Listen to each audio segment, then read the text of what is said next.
Whenever we see a player succeed, whether it be at the college level or at the professional level, we assume that they will keep it up until they physically can't play any longer. We look up to athletes as if they are superheroes who aren't supposed to fail, even when times get tough. But for some NFL players, they can still physically be on the field. They can still sling the rock, but for one reason or another, they're running low on their chances to stay in the NFL. Some players on this list are on their third or fourth chances, while others might lose their jobs after just their first chance in the NFL. One player nearly won MVP, but years later was traded 2 times in 2 years. Another was so highly sought after that he was considered to be a lock to be a franchise QB. But in 2022, that's a different story. So before we get to the content, if you want shorter versions of this content, make sure you check us out on TikTok at Microphone NFL or on Instagram at The Flight Mike. We're starting a fantasy football league with my Twitter followers, so make sure you follow the Microphone Twitter. And now that we got all that out of the way, break!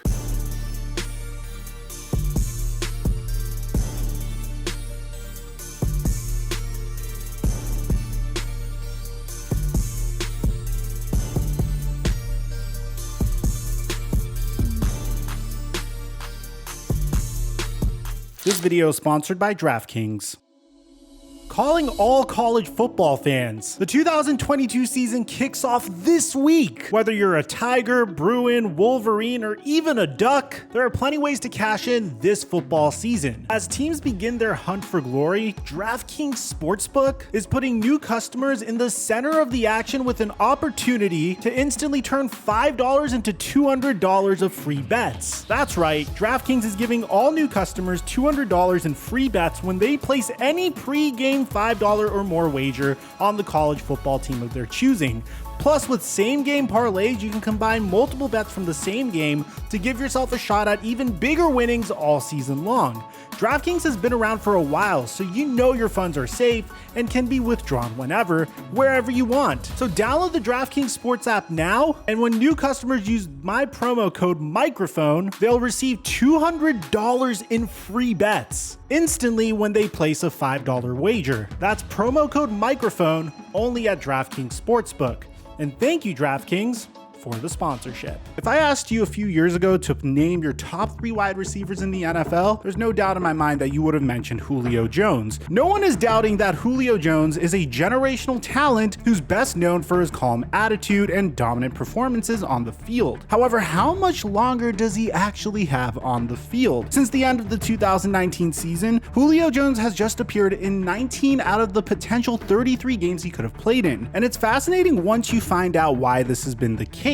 Julio Jones, for his whole career, has been able to get by on his talent. His 6'3", 220-pound frame helps him tower over defenders. His route running ability is amongst the best in the NFL, and his 50-50 ball still might just be the best of them all. However, after being traded to the Tennessee Titans, Julio Jones was dealing with a nagging hamstring injury he got against the Packers in Week 4 with the Atlanta Falcons. As a result, he told the Tennessee Titans that he'd be able to play in the upcoming season just as long as he didn't have to practice hard. And to be honest, it makes perfect sense why the Tennessee Titans took this chance. I mean, a healthy Julio Jones, or even the prospect of a healthy Julio Jones, alongside AJ Brown, and you have Derrick Henry as well, sounds like a terrifying offense to go up against. And you might be thinking that what Julio Jones said was a red flag initially, but this has worked for countless amounts of NFL players in the past. And unfortunately for Julio Jones, he was no longer a young player anymore. He wasn't in his mid-20s, and his body genuinely needed time to recover. And as a result, in 2021, whenever Julio was on the field, he simply wasn't the same Julio Jones we all knew and loved back in Atlanta. In his lone Tennessee Titans season, Julio Jones just played in 10 games, had 31 receptions for just over 430 yards and 1 touchdown. Now, Julio Jones' career isn't over by any means, and if he can get his hamstring under control and practice because he's no longer young enough to get by without it, maybe, just maybe, Julio Jones can start the second half of his career somewhere where he will not only be a #1 receiver, but put up numbers similar to those that he put up in Atlanta. People forget that Randy Moss had a few shaky years in Oakland right before he turned 30, and after he joined the New England Patriots, it was like no one had forgotten he left. For all we know, Julio Jones could be getting ready to repeat his prime Atlanta days. But if Julio Jones isn't able to bounce back this year, it would be safe to assume that not as many teams would be as interested in his services in the year following. following. Now, this situation is completely different than the next player on this list, whose prime days are hopefully still ahead of him, as if not, his career won't last much longer. Baker Mayfield, unlike a lot of players on this list, isn't on his last chance due to playing poorly while healthy, and isn't on this list because he's injured all the time. In fact, it's a combination of both. Baker Mayfield is an absolute Iron Man at quarterback. As a matter of fact, he's so much of an Iron Man that kind of screwed him over during his final season with the Cleveland Browns. In 2021, he played the entire season with a torn left shoulder, and despite leading his team to 8 wins, his play on the field was the worst in his entire 4-year career, if you don't count 2019. Baker one season will come out and play like a top 15, maybe even a top 10 QB, and then next, well,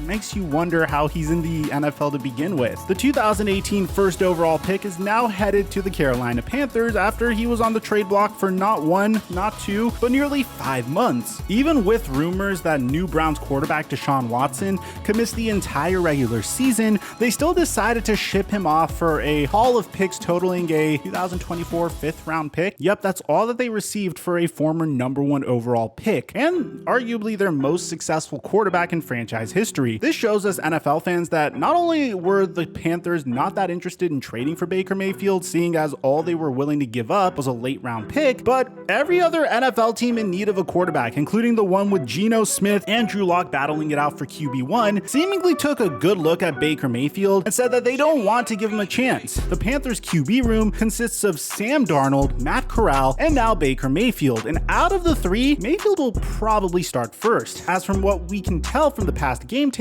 he is the best at managing an offense and leading his team to victory. If the Baker Mayfield cycle continues the way we all know it goes, he should play well in his first season with Carolina, but after that it could be back to double-digit interceptions. All jokes aside, Baker Mayfield has the potential to be a starting quarterback in the NFL. However, when it looks like the situation is set up perfectly for him, he fails spectacularly. Similarly to the next player on this list, who was barely given any chances to begin with, but seems to be on his last chance regardless. During the 2019 NFL season, all anyone could say was tank for Tua, especially if you're a Miami Dolphins fan. Yes, you remember, don't lie to me. However, the year is 2022, and the jury is still out on whether Tua is a starting quarterback or not. In 21 starts, Tua has posted 27 touchdowns to just 15 interceptions and has completed 66% of his passes. Despite this, it seems like every time there was an opportunity for the Miami Dolphins to make a move on a quarterback that is considered to be better than Tua, whether it's the potential of the final 2 or 3 years of Tom Brady's career, or if it's trying to pony up multiple future first-round picks for Deshaun Watson if he's able to get his lawsuit settled. When you just look at Tua's statistics, 21 starts for 27 touchdowns and 15 interceptions and completing 66% of his passes isn't bad at all whatsoever. The problem is when you consider that he was the 5th overall pick and the very next player that was drafted after him was Justin Herbert, it becomes apparent as to why there's so much pressure on him. In 2020 and 2021, Tua played decent. As a matter of fact, there's no question that the Miami Dolphins were better in 2021 when Tua was on the field. He wasn't great, but he wasn't bad when you look at the 2020 QB class. But you also have to remember, Justin Herbert put up video game-like statistics once again, throwing for over 5,000 yards, 38 touchdowns, and 15 interceptions, off of the same completion percentage, might I add. And Joe Burrow led his team to a freaking Super Bowl just 2 years removed from them selecting number 1 overall in the NFL draft. Again, context means everything in the case of Tua Tagovailoa. Right now, there are 2 camps in the football world. One that believes Tua will be fine and is just going through growing pains like any other young QB. And another that thinks 2022 will be his final chance on the Miami Dolphins, simply because of how stacked the personnel surrounding Tua is. Unfortunately for Dolphins fans, who will be catching footballs from Tua, said it's basically his last year just to show people what he got. And if you're Tua Tagovailoa, just imagine how it must feel that your number 1 target, a man that your team ponied up a significant amount of capital for and paid a staggering amount of money, is saying that it's your last chance in the NFL. Now, later on in the podcast, Tyreek Hill continued saying that he thinks that Tua will prove the doubters wrong. But it's shocking to see Tyreek Hill say that Tua, who is going into his year 2 season, has just 1 more season to prove his worth. However, the more and more you look at the Dolphins' offense of Jalen Waddle, Raheem Mostert, and Mike Gesicki, then you consider how they they added new players like Teron Armstead, Tyreek Hill, and Connor Williams, you realize if Tua doesn't succeed now, he probably wouldn't have ever succeeded, ever. And when you also include the wild conspiracy theory that Tom Brady wants to be an owner in the NFL, he was very close to being the part owner of the Miami Dolphins, and he's set to hit free agency after this season. There's no guarantee he's going to continue playing, but if there is an opportunity for the Miami Dolphins to sign Tom Brady and make him part owner and have Tom Brady maybe play his season as quarterback, they're definitely going to pull the trigger on that. Tua's situation is super volatile and could go in a multitude of directions. Unlike the next player on this list who's doing everything in his power to stay on his team, despite all reports saying that he should be replaced. Back in 2017, Carson Wentz would have won NFL MVP had it not been for a season-ending injury, which inadvertently propelled the Philadelphia Eagles to Super Bowl glory. However, since 2017, wherever Carson Wentz has wound up, there hasn't been much winning at all. In fact, Carson Wentz has proven to be one of the most interesting quarterbacks in modern-day football, with his unpredictable play being responsible for some of the most insane game tape in the NFL. But for the most part, his unpredictability has hurt his team more than it helps. It seems that in 2020, Wentz's final year in Philadelphia, after years of mediocrity, had developed a sense of hero ball, meaning that in order to make up for his team's lack of talent in personnel, Carson Wentz would try to pull off some insane plays with his legs and arm, which for the most part resulted in him forcing balls into double and triple coverage and enough interceptions to lead the NFL in 2020. In 2021, Wentz had found a new home in Indianapolis, which had some really remarkable pieces if you think about it. He was reunited with his old offensive coordinator, Frank Reich, who is now his new head coach. He had a young, up-and-coming wide receiver in Michael Pittman, a stud offensive line highlighted by the best interior lineman in the NFL in Quentin Nelson, and the team's MVP candidate no longer had to be Carson Wentz. This time it was Jonathan Taylor. If you look at Wentz's stats purely from a box score, throwing 27 touchdowns to 7 interceptions on 62% completion percentage isn't bad, right? Well, if you watch the games themselves, you know that those 7 interceptions came at the worst times possible. In fact, Wentz's play was responsible for the Colts losing a win and you're in game to the Jacksonville Jaguars, which would cost the Indianapolis Colts an opportunity to make it into the playoffs. As a result, Colts owner Jim Irsay demanded the team get a competent quarterback who could win games and not throw them away. And as a result, the Indianapolis Colts traded Carson Wentz to the Washington Commanders and replaced him with Matty Ice. After Wentz was traded to the Commanders, their win total, Super Bowl odds, and their power index did not move a single digit. If anything, it went backwards. Across to all experts surrounding football betting, which is something that needs to be extremely accurate to make money, Carson Wentz is not even an upgrade to Taylor Heineke. But what about Carson Wentz's backup in Philadelphia? Ever since Jalen Hurts was drafted in the second round and took over the starting quarterback job in 2020, it seems as if analysts and fans alike have wanted him gone ever since. In his rookie season, Hurts was a raw passer who moved well on his feet. In his second season during 2021, Hurts didn't just develop as a running quarterback, but he also developed as a passer as well. He had nearly 4,000 total yards, 26 touchdowns, and just 11 turnovers. So how come Jalen Hurts is on the hot seat? Well, take a deeper look at those stats, and you realize nearly 800 yards and 10 touchdowns were on the ground, leaving Jalen Hurts with a mediocre passing stat line. In nearly the entire history of the NFL, running isn't a skill 100% needed in all quarterbacks. It's just a bonus. The one skill actually needed to play quarterback in the NFL is the ability to make accurate throws down the field. And in 2 years in Philadelphia, Jalen Hurts hasn't shown nearly enough development as a passer to garner another chance on another team. Jalen Hurts, of all people, knows this best, seeing as this offseason he put on pounds of muscle in order to help his quarterback play. How much will it help? Only time will tell, but Jalen Hurts will always be able to rely on his running ability. That is what makes him unique. However, in order to actually make it as a starting quarterback in the NFL, he definitely needs to improve his mechanics and become way more consistent as a passer. In 19 career starts, Jalen Hurts has attempted just 580 passes, has 22 touchdown passes to 13 interceptions, and has completed just 59% of his passes. After rookie Devontae Smith proved that he was the real deal, the Philadelphia Eagles also added receiver A.J. Brown from the Tennessee Titans, meaning that if Jalen Hurts has a bad passing season in year 3, there will be no more excuses. Similar to the next NFC East QB on this list, who seemingly has just one supporter left, and it's not who you think it is. When Daniel Jones was drafted 6th overall by by the New York Giants in the 2019 NFL Draft, nearly all Giants fans hated the pick, except for owner John Mara. Going into year 4, and still, most Giants fans hate this pick. And still, owner John Mara believes that the Giants ruined Daniel Jones, and instead of prematurely giving up on him, he is giving the now 25-year-old quarterback his last opportunity. Jones certainly hasn't been put in the best situation, but when you consider in nearly 3 years of play he has barely improved at all, you have to start thinking, was it the coaching staff in front office, or was it actually Daniel Jones? Some will tell you the fact that he has progressed at all is a miracle, seeing as how terrible the Giants were for the last few seasons, but others will tell you that he was a bust from year 1. Either way, we will find out which side is correct when new Giants head coach Brian Daboll takes the reins. Daboll is credited for turning Josh Allen from a raw prototypical QB from a small school into one of maybe the best quarterback in the entire league. The way Giants owner John Mara sees it, if he can turn Josh Allen into a stud, he can turn Daniel Jones into a stud as well. And if he can't succeed with Daboll as his head coach, then the Daniel Jones experiment will finally be over. In Daniel Jones' 3 seasons in the NFL, his rookie year was by far his best, and regressing year after year isn't the best sign for a quarterback looking to take a big step in year 4. However, maybe he wasn't regressing, as in those 2 years after his rookie season, he dealt with bad coaching and a few injuries. Over the past 2 seasons, Daniel Jones has thrown just 21 touchdowns to 17 interceptions, and if he can't get passing the ball under control, then his underrated athleticism isn't even up for discussion. Similar to the next player on this list who has all the talent in the world, but for some reason can't put it together. At one point in the 2021 season, Sam Darnold seemed like the guy in Carolina, and he even led the NFL in rushing touchdowns for a period of time. Fast forward to the end of the season, and well, it turned out to be just another typical Sam Darnold season. Many believe the New York Jets ruined Sam Darnold by hiring Adam Gase, and after he was traded to the Carolina Panthers, many thought all he needed was a second chance in a new location. But the truth is, Sam Darnold just needs to work on every aspect of his game. Plain and simple. In his 4-year NFL career, Sam Darnold has thrown just 2 more touchdowns than interceptions. He hasn't even completed 60% of his career attempts, and in his best season during 2019, he was replaced by 6th-round pick Luke Falk. Listen, Sam Darnold is talented. There's a reason why he's still in the NFL and why he was selected number 3 overall in the 2018 NFL Draft. But you have to ask, what the hell is he doing in the offseason when he is supposed to be getting better? Whenever he does interviews, the guy talks so confidently that you'd think all he does is practice throwing footballs in the offseason. I don't think Sam Darnold was a bust from the start, and I don't think him seeing ghosts was a telltale sign either.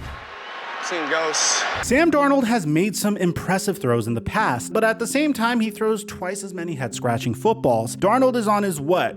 3rd chance right now? At what point will people say that he is not the 3rd overall pick we all thought he was in 2018? He was a 2-year starter in college. He regressed his 2nd year and was just 21 years old when he came out. There's no telling how different Sam Darnold could have been if he just stayed 1 more season in college, just like the next player. In the 2020 NFL Draft, the Philadelphia Eagles selected wide receiver Jalen Reagor 21st overall, right before a certain receiver named Justin Jefferson. As a matter of fact, the Minnesota Vikings literally laughed at the Philadelphia Eagles for taking Jalen Reagor over Justin Jefferson. In those 2 years since, Justin Jefferson went on to establish himself as one of, if not the best young wide receiver in the game, while Jalen Reagor has more career fumbles than touchdown receptions. Reagor was considered to be a speedy slot receiver who could play outside in the future if he developed properly, but in 2 seasons he's accumulated under 700 career receiving yards and a grand total of 3 touchdown receptions. Wide receivers, unlike other positions in the NFL, tend to be judged really quickly, and it wouldn't have been a shocker to see Reagor leave Philadelphia this offseason, but he remains on the roster, and if he regresses any further, he could find himself out of the NFL at just 23 years old. Reagor, similarly to Darnold, would have benefited massively from staying 1 more year in college, and so far in 2 years, his most famous moment in the NFL is dropping a game-winning touchdown pass from Jalen Hurts. To make up for missing on their 2020 first-round pick, the Eagles drafted Devontae Smith in 2021 and traded for A.J. Brown in 2022. Reagor isn't injury-prone or slow by any means. He just suffers a lot from concentration drops. In a crowded wide receiver room in a year or two, Reagor might find himself as the odd man out, and not just out of the Eagles organization, I mean out of the NFL for good.